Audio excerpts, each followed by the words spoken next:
Iya, shalom dan selamat pagi. Saya hari ini kasih judul Better Than Secret Love. Yes. Secret love ya, bukan secret lover. Tahu secret lover? Ya, kekasih yang tidak halal. Tapi hari ini tentang better than secret love. Ada yang tahu apa yang better than secret love? Kecuali yang menghandle PPT, mungkin mereka sudah tahu ya. Kita lihat sama-sama di next. Open rebuke is better than secret love. Ya. Lebih baik teguran yang terang-terangan daripada kasih yang tersembunyi. Kita lihat ya, pengajaran TLW makin lama makin mendidik. Maksudnya mungkin tahun lalu kita banyak di area hubungan dengan Tuhan, ya, tapi di sini identitas dalam Kristus itu juga bicara tentang bagaimana kita berhubungan dengan manusia, ya. Oke, selanjutnya next. Apakah kita pernah ditegur? Ya. Pernah ditegur? Nggak usah jawab. Sukakah waktu kita ditegur? Ya. Tersinggungkah saat kita ditegur? Atau apa kita pernah menegur? Atau kita punya masalah dalam menegur? Atau nggak punya masalah tapi hobinya menegur? Ya, atau kita tidak berani menegur, sungkan, sehingga kita memilih kita diam saja dan mengasihi secara diam-diam. Ini yang disebut secret love, ya. Nah, sebelum kita bicara tentang teguran, kita lihat apa yang bukan teguran. Karena nanti kalau rancu, kita tidak mengerti apa yang dikatakan Alkitab tentang teguran, segala sesuatu yang bernada keras kita bilang teguran, ya. Jadi apa yang bukan teguran, ya. Wahyu 3:19 mengatakan barang siapa ku kasihi, ya Tuhan mengasihi, ia ku tegur dan ku hajar. Sebab itu relakan hatimu dan bertobatlah. Lihat ya, di sini ku tegur dan ku hajar, bukan ku tegur dan ku tonjok. Beda ya, ku tegur dan ku hajar. Nah, kalau menonjok orang, orangnya sih berubah jadi bonyok, kan?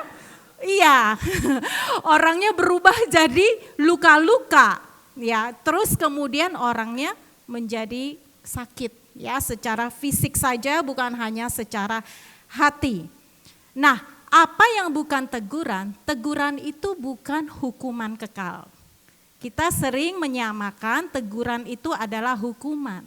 Tetapi di dalam firman dijelaskan yang chastisement ini teguran dari Tuhan untuk orang percaya harus dibedakan dengan punishment atas dosa.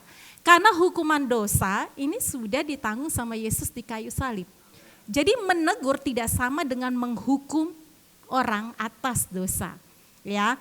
Jadi kita tahu bahwa teguran ini adalah sesuatu yang bukan untuk menghancurkan orang tersebut, melainkan kita mengoreksi. Kita bangun dia, ya kan Tuhan bilang untuk kita membangun satu sama yang lain. Dan dari membangun itu terjadi pemulihan hubungan dengan Tuhan dan juga pemulihan hubungan dengan sesama. Nah, apalagi yang bukan teguran? Next. Ya. Teguran adalah, ya, Ibrani 12:6, karena Tuhan menghajar orang yang dikasihinya dan ia menyesah orang yang diakuinya sebagai anak. Jadi teguran bukan untuk menyakiti orang atau menghancurkan. Kadang kita sungkan menegur orang karena kita berpikir nanti orangnya malah jadi hancur, malah makin berantakan. Ya, jadi hajaran yang di sini ya bukan sama sekali lagi itu bukan untuk menghancurkan, tapi jadi itu adalah bentuk disiplin dan didikan. Ini seperti orang tua yang mendidik anaknya. Tujuan didikan ini untuk perbaikin, untuk mengarahkan bahwa seseorang ini pada kedewasaan rohani. Jadi pada waktu orang itu perlu ditegur, dia sedang di posisi untuk dibawa kepada kedewasaan rohani yang lebih baik, supaya dia bisa berjalan sesuai dengan kehendak Tuhan. Ya. Nah, orang yang kita tegur ini ya tersebut bisa aja sakit hati, benar ya? Pernah mengalami. Ya, atau jadi semakin hancur ya. Bisa saja dia menolak, tapi ini adalah bagian dari kedagingannya mereka. Ya. Kalau kita percaya bahwa menegur dalam kasih ya dan kebenaran firman Tuhan, maka sifat kasih dan kebenaran ini tidak pernah untuk menghancurkan. Jadi kita berani menegur karena kita tahu firman Tuhanlah yang akan membangun mereka. Firman Tuhan sifatnya bukan untuk mencuri dan membinasakan, kan Tuhan datang untuk memberi kita kelimpahan. Ya, jadi dia akan terima yang namanya teguran itu, dia akan terima yang namanya berkat. Bukan hukuman. Tapi bagi yang menolak, ia sendiri sudah memilih untuk menerima konsekuensi daripada dosa tersebut. Ya, oke, kalau ada apa yang bukan teguran, kita lihat apa yang disebut teguran. Next, teguran itu sebenarnya sama dengan yang namanya kebenaran. Jadi di 2 Timotius 3 ayat 16, ini ayat yang sering didengung-dengungan oleh TLW, segala tulisan yang diilhamkan Allah memang bermanfaat untuk satu, mengajar, menyatakan kesalahan. Jadi bukan hanya mengajar. Pada waktu ada di sini di mimbar ada orang-orang yang menyampaikan firman, atau pada waktu konsel atau pada waktu duduk bersama mereka menyampaikan firman, bagi beberapa orang mungkin itu mengajar, tapi ada juga yang untuk menyatakan kesalahan, untuk memperbaiki kelakuan dan untuk mendidik orang dalam kebenaran. Ya. Ini bukan sesuatu yang kalau saya sudah bisa diajar, saya tidak akan pernah lagi sampai di titik dinyatakan kesalahan dan memperbaiki kelakuan atau dididik dalam kebenaran. Tidak. Ada saatnya kita menerima firman-firman itu mengajar, sampai sekarang pun firman masih menyatakan apa yang salah dari saya, memperbaiki kelakuan saya dan mendidik saya. Itulah fungsi firman, dia berfungsi secara menyeluruh. Bukan hanya satu saja, ya. Jadi ini luar biasa. Nah, Tuhan mengajar dan menghajar melalui firman, bukan sakit hati, bukan melalui penderitaan. Kita belajar itu ya. Alkitab ya mengajarkan kita kebenaran firman Tuhan, ya. Sekalipun demikian, kalau sampai karena pengalaman buruk kita baru jadi kapok ya, bukan berarti itu jalan yang terbaik loh. Supaya kita bertobat, terus terang itu adalah jalan yang terburuk sebenarnya. Kalau kita harus kapok dulu. Karena kapok pun bisa sifatnya sementara. Saya kasih contoh, orang bisa kapok kalau mencuri. Ketahuan kalau di Indonesia maling ketahuan diapakan? Gebuk. Ya, maling ayam digebuk. Maling apapun digebuk. Ya. Jadi ketika digebuk atau dimasukkan ke penjara atau apapun, lalu orang ini menjadi kapok. Saya tidak mau lagi kena gebukan. Artinya dia berhenti, ya. Dia takut dipukul. Jadi dia tidak lagi mencuri karena dia takut. Ini bukan pertobatan, itu timbul lagi. Yang tadinya tidak mencuri, sekarang menjadi ketakutan. Nah, Tuhan mau bukan hanya berhenti dari perbuatan yang seperti itu. Tuhan mau kita memahami kehendak Allah itu.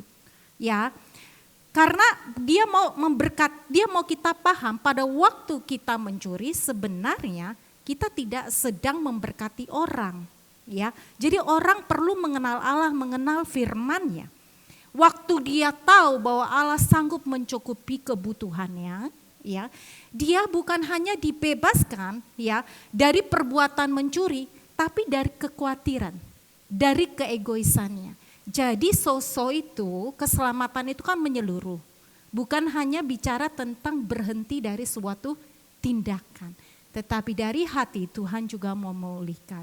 Ini luar biasa, firman luar biasa. Oke, firman Tuhan ya itu mengajar pertama posisi kita yang benar, identitas kita dalam Kristus, ya posisi kita yang benar oleh anugerah ya diterima dengan iman. Tapi yang kedua, firman juga mengajarkan kita cara kita berhubungan sama sesama manusia dengan tindakan yang benar. Oke. Next. Nah, firman ini dikatakan seperti di 2 Timotius 3:17, supaya manusia Allah menjadi sempurna, diperlengkapi dengan sepenuhnya untuk pekerjaan baik. Dalam bahasa Inggrisnya perfect, sempurna, ya kalau kata Yunaninya artios, berarti lengkap.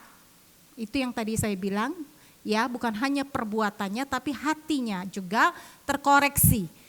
Ya, merujuk pada kedewasaan dan kecukupan. Jadi sempurna itu adalah di mana kita menuju kepada kedewasaan.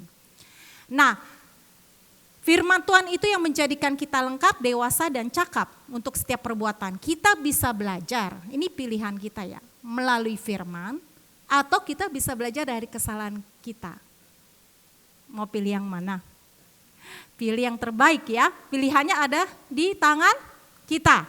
Pilihan yang lebih baik saya beritahu, pasti adalah melalui firman Tuhan.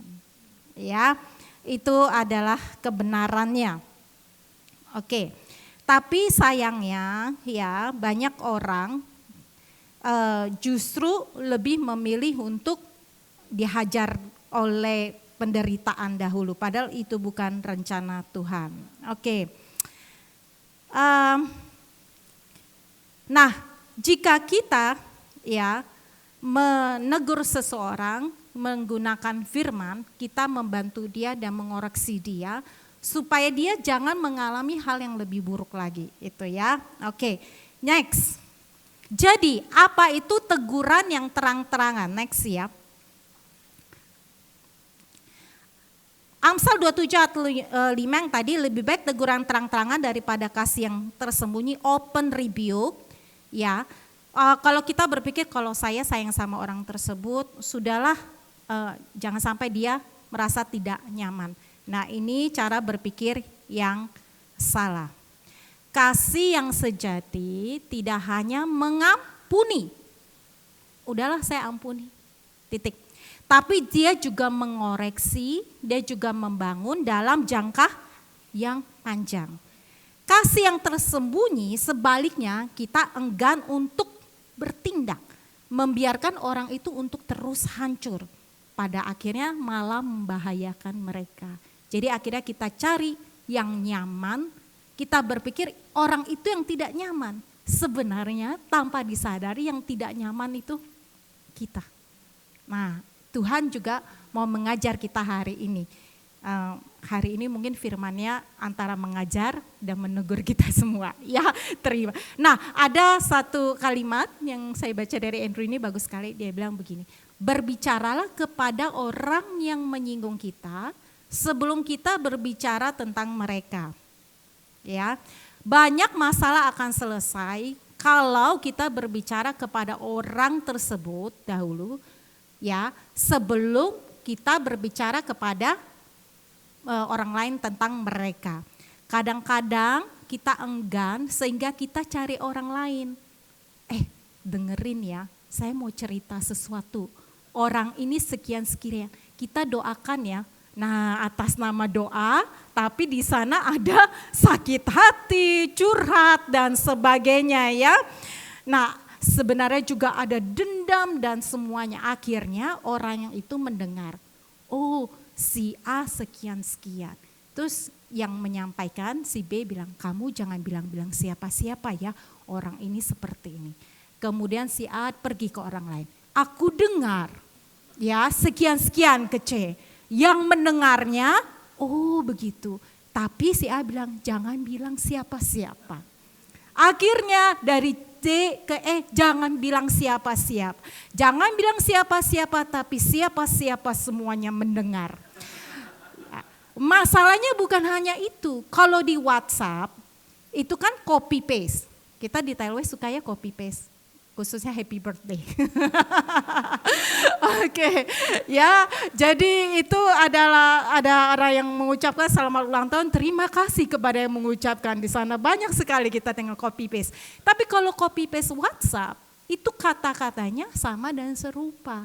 Lebih bahaya kalau kita bicara tentang orang lain, itu sampai dari kuping A, di kuping Z itu sudah berbeda. Kalau kita main bisik-bisikan, itu aja kan kita tahu ya efeknya gitu ya. Bisa sampai di kuping Z. Jadi kemudian juga image orang lain kita kemas berdasarkan kemarahan kita, ketersinggungan kita. Jadi waktu kita berbicara kepada orang yang kita nyatakan sakit hati, image kita. Bagaimana kalau itu terjadi berhari-hari dan orang yang mungkin memang orang itu bermasalah, tapi orang itu kemudian bertobat. Sementara gosip, bukan hanya gosip, mungkin benar dia melakukan kesalahan. Sementara itu seminggu, 2 minggu, orang punya image yang seperti itu kepada orang tersebut. Padahal dia sudah bertobat dan berubah. Nah, hati-hati dengan berbicara mengenai orang lain. Berbicaralah kepada orang tersebut, ya. Oke. Next slide-nya. Apakah sikap hati kita? Ini penting. Sikap hati kita waktu kita menegur ya. Kasih tetap dasar dari sikap hati. Ya, motivasi saat kita menegur. Ya, better than secret love, bukan better than love. Better than secret love tapi bukan. Jadi tetap kasih. Ya, menegur itu tindakannya, tetapi ya kita perlu tahu bagaimana sikap hati kita saat menegur. Dan ini tidak bertentangan sama sekali dengan ayat yang sering kita dengar tentang kasih. 1 Korintus 13 ayat 4 ayat 7. Kita kupas satu-satu. Ya. Kita BBL pengupasan ayat hari ini. Oke, next. Kasih itu sabar. Kasih itu murah hati. Nah, jadi pada waktu menegur, kita perlu melihat apakah saat saya menegur, saya masih dalam kondisi sakit hati, panas membara, benci pada saat menegur. Kalau 13, sabarlah kamu seorang terhadap yang lain. Ampunilah seorang akan yang lain apabila yang seorang menaruh dendam terhadap yang lain.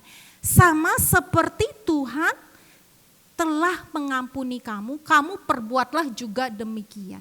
Jadi pastikan hati kita ini ya sudah mengampuni orang tersebut. Jangan menegur dan kondisi hati, aku sih sudah mengampuni kamu, itu bukan ya. Jadi tapi aku kasih tahu ya, aku mengampuni kamu, tapi kamu harus berubah sekian-sekian. Menegur tapi syaratnya A sampai Z. Ya. Jadi terkadang kalau kita yang harus berurusan langsung dengan orang tersebut, kalau kita yang mengalami sakit hati, urusan dalam hati itu perlu dibereskan. Berbeda mungkin kalau misalnya pagem-bugem mungkin yang menegur seseorang atau leaders, tapi mereka mungkin nggak berurusan dengan orang tersebut ya. Itu mungkin bagi kita lebih mudah, tapi kalau kita berurusan dengan orang tersebut itu hati-hati gitu dengan hati kita. Nah, apa yang harus dilakukan? Sabar. Jangan cepat-cepat ingin menegur. Berurusanlah dulu dengan sakit hati kita, ya. Tapi bersabar bukan berarti kita menunda-nunda menyelesaikan sakit hati kita. Kalau kita tunda-tunda, ada pijakan iblis di sana. Hati-hati. Ya, udahlah, aku mau berurusan dengan hati saya. Seminggu, 2 minggu, setahun, udah lupa. Ya, akhirnya menghindar dari orang tersebut, tapi sakit hatinya nggak beres. Sudah tidak berhubungan dengan orang tersebut, tapi sakit hatinya belum selesai. Jadi Tuhan mau kita segera mengampuni, ya, karena itu bisa jadi pijakan buat iblis. Next, masih ya di ayat yang sama, ia tidak cemburu, kasih tidak memegahkan diri, dan dia tidak sombong. Nah, pada waktu kita menegur, kita perlu berpikir, apakah saya menegur karena saya merasa lebih baik atau lebih benar dari orang ini? Mungkin benar orang itu salah, ya, dan mungkin benar kita yang benar. Tetapi kalau kita merasa lebih baik dan lebih benar, teguran yang datang dari kesombongan ini malah jadi memperburuk situasi. Coba di Lukas 15 ayat 25 sampai 30, kita tahu ya, itu ada cerita tentang anak sulung dan anak bungsu. Anak bungsu menghabiskan semua kekayaan ayahnya, dia pergi berfoya-foya, dia pergi dan bersama para pelacur, dan kemudian dia pulang ke rumah bapaknya, dan bapaknya menerima dia, kemudian ada pesta, dan sementara anak sulung ini taat, melayani dan sebagainya, selalu mendengarkan bapaknya. Waktu dia dengar ada pesta, ada bunyi seruling, kalau dulu bunyi seruling, kalau sekarang mungkin pesta bunyi drum segala macam ya. Kalau dulu bunyi seruling, dan dia tahu ya dari pelayan bahwa ada pesta, ayahnya ada barbecue lembu tambun ya. Dan dia bilang, kenapa ayah tidak melakukannya itu untuk aku? Dia tegur bapaknya. Ya, sedangkan aku sudah melayani dan sebagai macam. Nah, dia menegur bapaknya karena ada kecemburuan di sini. Dia bukan karena ada kesombongan, dia merasa diri dia lebih benar. Jadi dia menegur karena merasa diri lebih baik daripada adiknya. Nah, hati-hati kalau kita punya motivasi seperti ini, sekalipun kita benar, kalau kita merasa diri kita lebih benar, ya lebih benar artinya membuat kita sombong. Hati-hati, motivasi seperti ini juga jangan sampai ada di kita. Oke, selanjutnya next. Ia tidak melakukan yang tidak sopan dan tidak mencari keuntungan diri sendiri. Ia tidak pemarah dan tidak menyimpan kesalahan orang lain. Pertanyaan selanjutnya, waktu saya menegur, apakah saya marah, ya, atau saya perasaannya ingin balas dendam? Jadi ada hidden motifnya di sini.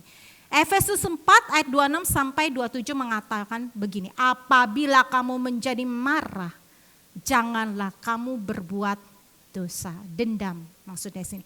Janganlah matahari terbenam sebelum padam amarahmu. Jangan dihitung ya, oh jam 6 nanti saya baru apa gitu ya. Bukan seperti itu maksudnya. Tuhan jangan sampai kita menyimpan amarah itu lama ya. Jangan beri kesempatan kepada iblis, sesegera mungkin. Tahukah kalau amarah itu bisa diselesaikan dengan segera. Kadang kita merasa bahwa kalau kita marah itu karena emosi kita terlalu cepat. Saya beri satu kesaksian, saya pernah marah dengan satu kasir petugas kasir di satu supermarket. Ya, itu Desi yang dulu. Oke, jadi dia salah. Jadi saya pergi ke swalayan, dia kan harus scan semuanya. Dia udah salah hitung semua. Kemudian tapi dia karena rame, dia tidak mau solve the problem ininya. Saya sudah mau marah, tapi waktu saya mau marah, Roh Kudus bicara sama saya seperti ini. Desi, kalau di hadapanmu, jadi dulu saya di gereja saya yang lama, saya itu mengajar kelas baptisan buat anak-anak remaja. Dia bilang begini, jadi orang kasirnya juga masih muda. Desi, kalau di hadapanmu itu adalah orang yang kamu ajar baptisan di gereja, kamu bakal apa? Ya gak bakal marah lah, gitu kan. Ya masa iya saya marahin? Di situ Roh Kudus bekerja lebih cepat daripada mulut saya kepingin marah. Sebenarnya firman itu bekerja lebih cepat daripada emosi kita ingin marah. Tapi karena keinginan daging kita tidak dapat mendengar suara Tuhan dengan jelas. Padahal firman itu lebih keras, berbicara lebih hikmat, berseru-seru. Amsal mengatakan berseru-seru dengan nyaring. Jadi peka. Nah, kalau belum, saya nggak dengar apa-apa. Ingat firman, ya, ingat aja firman. Jadi jangan lekas marah. Oke, jadi teguran efektif itu orientasinya satu untuk pemulihan dan pertumbuhan, bukan untuk penghakiman dan penghukuman. Next, contoh orang Farisi. Nah, orang Farisi sangat menjunjung tinggi tradisi. Bagi mereka tradisi dan firman tuh kayak disamakan. Jadi waktu mereka melihat, nanti bisa dibaca ya, ini ada ayatnya di sini, Matius 15 ayat 1-2, Markus 7 ayat 1-5. Mereka melihat murid-murid Yesus makan tanpa cuci tangan. Ya, mereka bilang kok dia tegur kenapa mereka tidak cuci tangan. Padahal sebenarnya kalaupun itu adalah satu hukum, itu di perjanjian lama memang ada harus cuci tangan. Tapi cuci tangan itu adalah untuk para imam. Jadi imam mau mempersembahkan korban bakaran atau apapun, dia perlu atau kalau dia menyentuh sesuatu yang dianggap najis, dia harus cuci tangan sebelum makan. Tetapi malah orang Farisi membuatnya lebih berat lagi, mencuci tangan sebelum makan. Sebenarnya kita juga cuci tangan kan sebelum makan. Nah, orang Farisi itu membuatnya seolah-olah ini seperti suatu firman. Sehingga orang-orang yang tidak mencuci tangan dianggap melakukan perbuatan yang lebih tidak benar daripada mereka. Nah, Yesus mengetahui motivasi mereka. Mereka menegur, tapi sebenarnya motivasi adalah menunjukkan bahwa mereka lebih benar. Ingat, di dalam menegur kita tidak menunjukkan kita lebih benar. Ya, jadi itulah motivasi daripada mereka.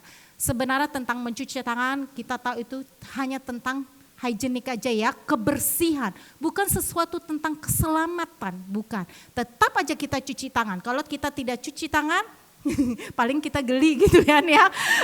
Paling ada kuman-kuman yang masuk. Ya, tapi bukan iblis yang masuk, kuman yang masuk. Oke, ya. Jadi hati-hati jangan menyamakan adat istiadat itu dengan firman. Nah, mereka menuduh. Yang kedua, contoh kedua adalah pengurapan di Betania, yaitu di Yudas Iskariot. Ada ini adalah kisah tentang Maria, Marta sama Lazarus.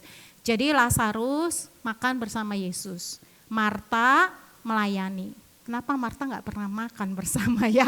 Marta masih melayani dan Maria mengambil namanya minyak narwastu.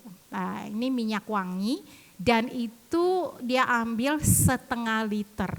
Coba disemprotkan ke diri kita 1/2 liter minyak wangi. Apa wanginya di sini?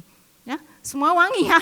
Nah, ini dengan 1/2 liter ini dia mengusap dengan rambutnya, dia menginginkan ke Yesus. Nah, minyak narwastu itu mahal sekali. Ya, harganya mungkin kalau sekarang itu hampir 300 juta. Jadi 300 juta, ya saya nggak tahu ya parfum apa 300 juta, tapi kan itu 1/2 liter. Nah, 1/2 liter. Nah, waktu Yudas melihat seperti itu, dia tegur. Dia bilang, ngapain pemborosan itu? Mendingan uangnya dikasih kepada orang miskin. Yudas punya motif yang lain. Dia mau menerima 300 jutaan itu supaya karena dia adalah pemegang kas, supaya dia bisa tilep pelan-pelan begitu. Nah, ini hati-hati, dia menegur seolah-olah baik, kasih aja ke orang miskin, tapi sikap hatinya sebenarnya ada hidden motif. Nah, ini yang Tuhan mau ya, kita perlu murni. Oke, next. Jadi ayat-ayat tentang kasih ini justru mendukung tentang teguran ya, better than secret love ini. Ia tidak bersuka cita karena ketidakadilan, tetapi karena kebenaran. Orang yang mengasihi ya memberi teguran menyadari bahwa hanya kebenaran yang bisa memerdekakan mereka. Kita tidak bersuka cita karena dia berbuat salah atau begini. rasain biar kapok sekalian. Pernah begitu? Tidak usah mengaku di sini ya. Biarin aja. Sudah dibilangin gak mau dengar. Biarin aja, sengsara sekalian. Makan tuh perbuatan, begitu kan? Nah, itu namanya kita bersukacita karena ketidakadilan. Kita tahu orang itu akan bisa terima konsekuensi. Tapi kita bersukacita bukan karena ketidakadilan. Kita bersukacita karena kebenaran. Sekalipun orang itu jatuh, kita tetap bersukacita karena kebenaran, ya. Artinya tetap menyampaikan kebenaran. Next, ia menutupi segala sesuatu, percaya segala sesuatu, mengharapkan segala sesuatu, sabar menanggung segala sesuatu. Terus terang waktu saya menulis ini, firman Tuhan mengajar kepada saya sendiri. Saya saat ini juga sedang bukan pergumulan ya, sedang diajar Tuhan untuk hal seperti ini karena apa yang saya alami saat ini. Waktu saya menulis ini, saya pun sangat-sangat diberkati. Jadi jangan menyerah, mengasihi terhadap orang yang sudah berkali-kali kita tegur. Kalau orang tersebut tidak mendengar teguran, mereka akan terima konsekuensinya. Namun kita jangan jadi lelah, jangan jadi sedih berkepanjangan. Melihat mereka menerima konsekuensi tersebut, itu memang akibatnya. Tetap kita mengasihi orang tersebut. Ya, tapi kita bersukacita dalam kebenaran, kita percaya apa sih bersukacita dalam kebenaran? Bahwa Yesus tetap setia. Jangan lelah, kita itu punya kasih Allah, kasih agape, bukan hanya sekedar kasih eros, kasih filia, kasih storge, kasih suami istri, kasih terhadap anak, kasih terhadap teman, kasih terhadap saudara. Kita tidak hanya sampai di situ, kita punya kasih Allah yang berlimpah-limpah dalam kita. Kadang-kadang kita merasa lelah menegur seseorang karena orang itu tidak mendengarkan. Tetapi teguran yang dari Tuhan kita menegur seseorang, Tuhan katakan jangan lelah gitu ya. Karena Allah itu setia dan kasih itu begitu berlimpah-limpah dalam kita. Jangan kita akumulasi. Ini orang sudah berkali-kali saya tegur dari setahun, 2 tahun, 3 tahun tidak malah perubahan begitu. Akhirnya kita jadi lelah sendiri. Kita bisa tetap percaya akan kasih dan kebaikan Tuhan buat orang tersebut. Ya, itu sebabnya Tuhan mengatakan firman Tuhan, ia kasih menutupi segala sesuatu, percaya segala sesuatu, mengharapkan segala sesuatu. Bukan dari orang yang kita tegur, tapi mengharapkan itu daripada Tuhan. Sumber pengharapan kita, sabar menanggung. Artinya dengan setia berjalan bersama dengan Tuhan. Oke? Slide 15. Slide 15 ya, next. Contoh teguran dalam Alkitab dan respon. Ada ini saya senang sekali tentang Saul dan Daud ya. Jadi Saul juga raja, kemudian Daud menggantikannya. Dua-dua kan dipilih sama Tuhan sebenarnya. Tapi bagaimana respon mereka terhadap teguran?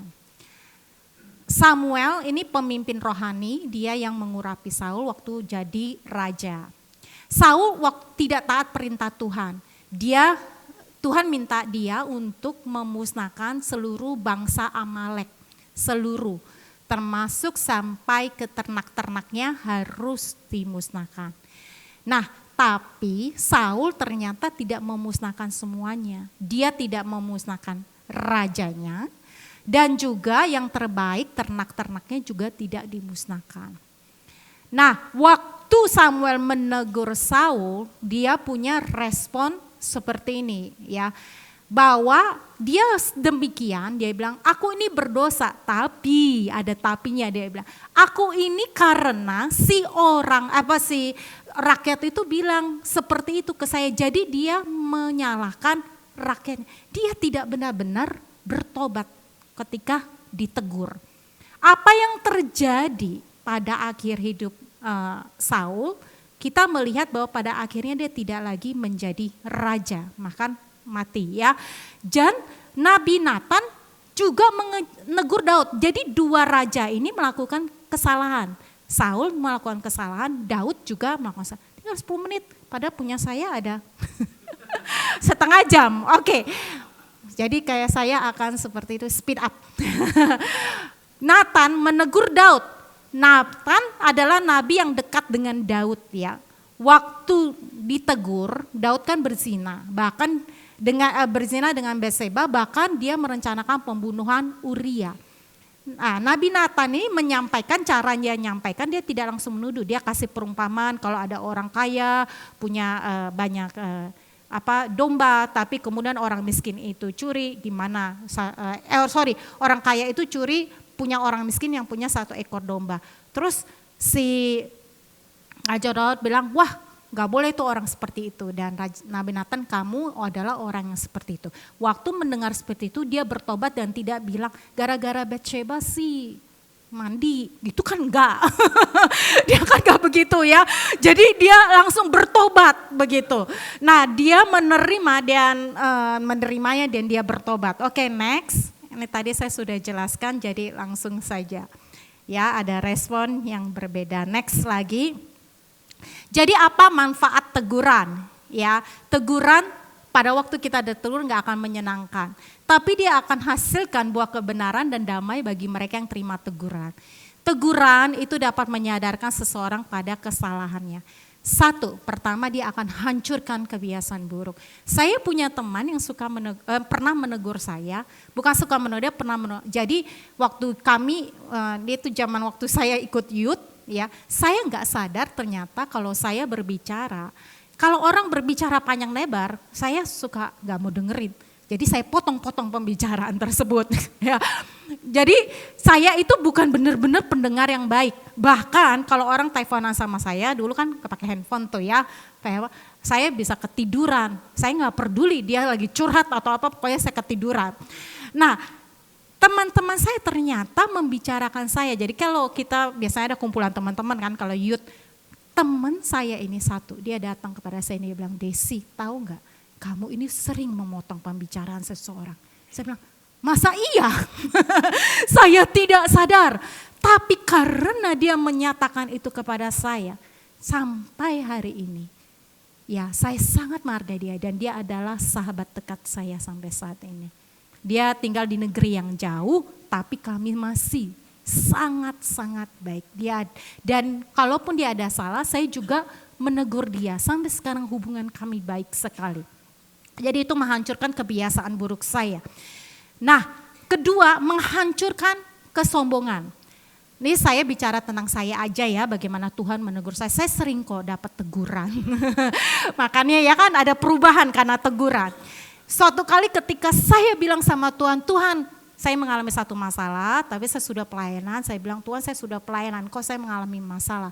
Di mana keadilan Tuhan? Jadi saya tegur Tuhan. Wah. Ya Tuhan tegur balik lah ya. Dan siapa yang menang? Ya Tuhan ya. Jadi waktu Tuhan bicara seperti ini, Desi kebenaranmu seperti kain kotor. Wow. Jadi saya merasa bahwa saya tidak berhak menerima semuanya ini karena saya sudah melayani. Tuhan menghancurkan kesombongan saya. Yang ketiga adalah melenyapkan ketakutan atau kekhawatiran atau ketidakpercayaan. Ya, Tuhan dapat menegur kita. Ya, terutama kalau kita itu sering lupa sama firman, ya, bahkan kalau ada yang sudah melihat mukjizat tapi tidak juga percaya. Murid-murid Yesus kan melihat Tuhan menggandakan 5 roti 2 ikan kan, tapi satu kali lagi terjadi mereka juga tidak percaya. Jadi Tuhan menegur ketidakpercayaan dan kekhawatirannya. Tuhan tidak membenci kita, dia mau mengatasi ketakutan dan kekhawatiran kita. Yang keempat, mengatasi kekerasan hati. Kekerasan hati ini saya pernah sharingkan di BBL, dulu saya pernah keras hati dalam mengikut Charis Bible College. Jadi saya sudah diajak untuk ikut angkatan level 1, angkatan 1. Tapi saya pikir saya sudah banyak baca gitu ya, Andrew Wommack bukunya, sudah ikut DI dan sebagainya. Jadi waktu di angkatan 3 mulai diajak lagi, saya masih ragu-ragu dan Tuhan bicara begini, Desi kamu pikir kamu sudah banyak tahu? Kadang kita pikir kita sudah banyak tahu, sampai sekarang saya masih perlu banyak belajar, sama Bapak Ibu juga gak bakal banyak tahu.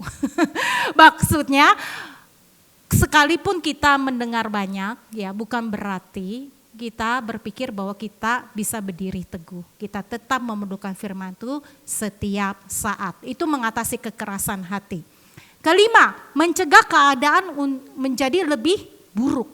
Ya, Tuhan Yesus bukan hanya mengatakan dosamu sudah diampuni, Tuhan Yesus mengatakan jangan kamu berbuat dosa lagi. Jadi Tuhan memberi anugerah, tapi Tuhan mau juga kita berjalan di dalam iman. Jangan berbuat dosa lagi supaya jangan yang terjadi kepadamu lebih buruk. Ya, Tuhan mengampuni.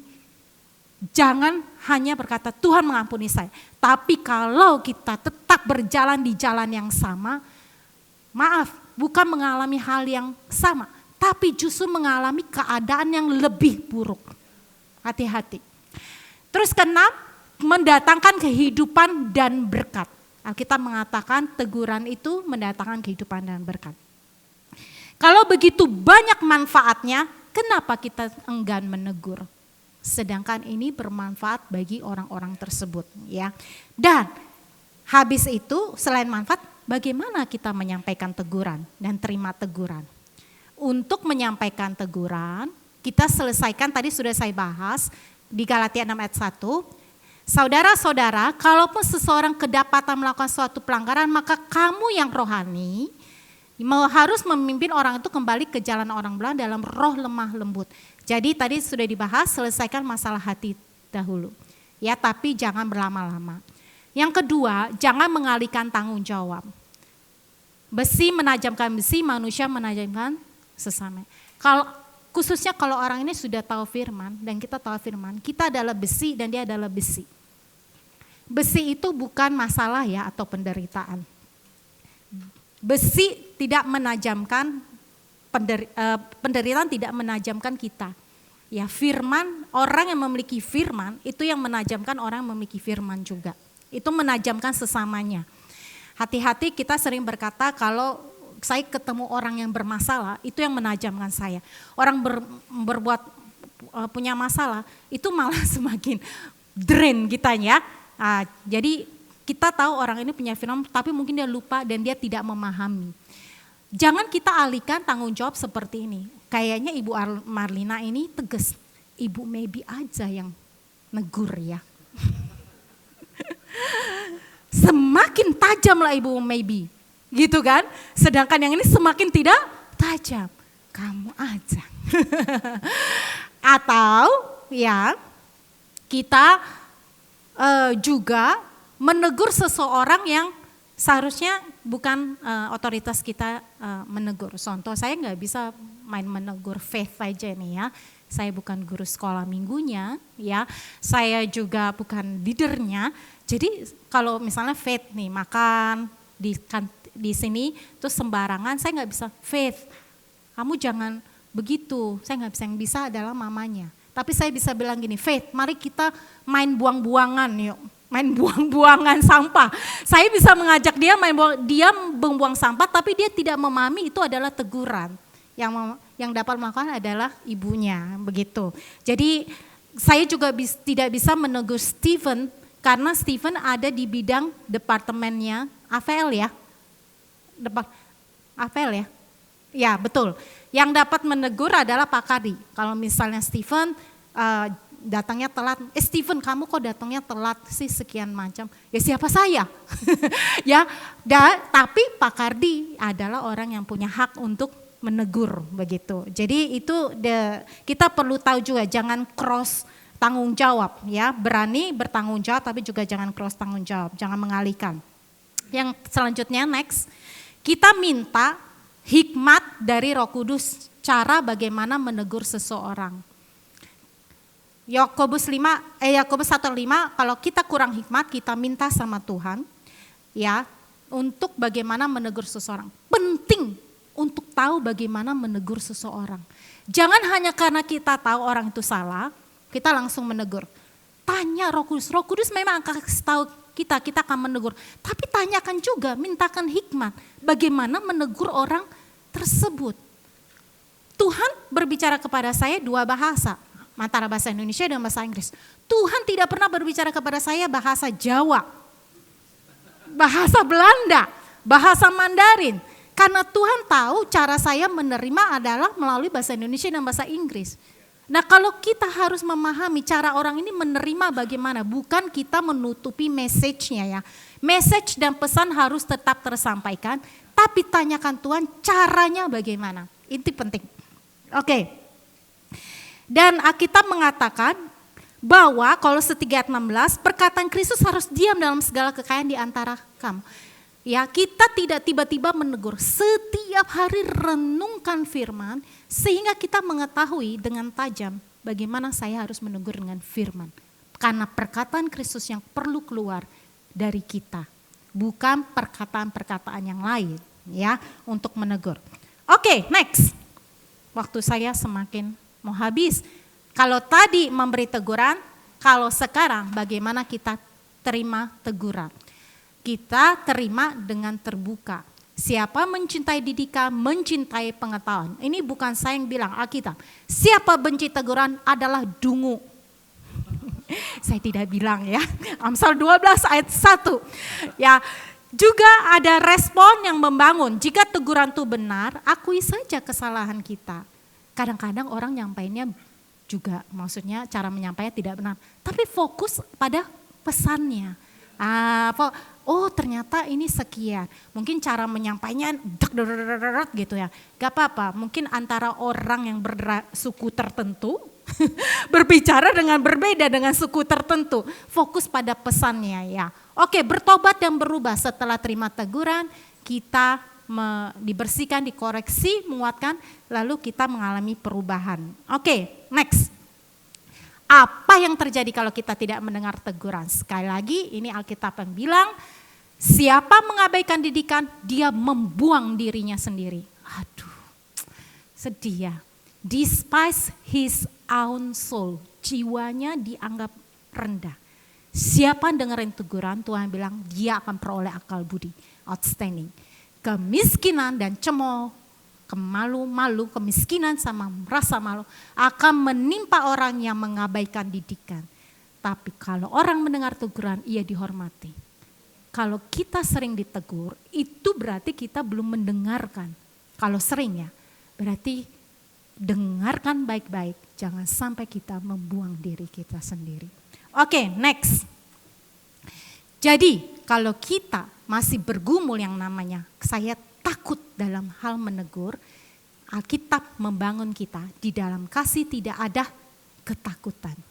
Kasih sempurna, kasih siapa? Kasih Tuhan, bukan kasih kita. Melenyapkan ketakutan. Saya takut kalau dia tegur, nanti dia malah jadi kabur atau tidak datang lagi ke TLW. Sebab ketakutan mengandung hukuman dan barang siapa takut ia tidak sempurna di dalam kasih, bukan kasih kita. Dalam kasih Tuhan. Ya. Jadi mari next ya. Nextnya Tuhan Yesus memberkati.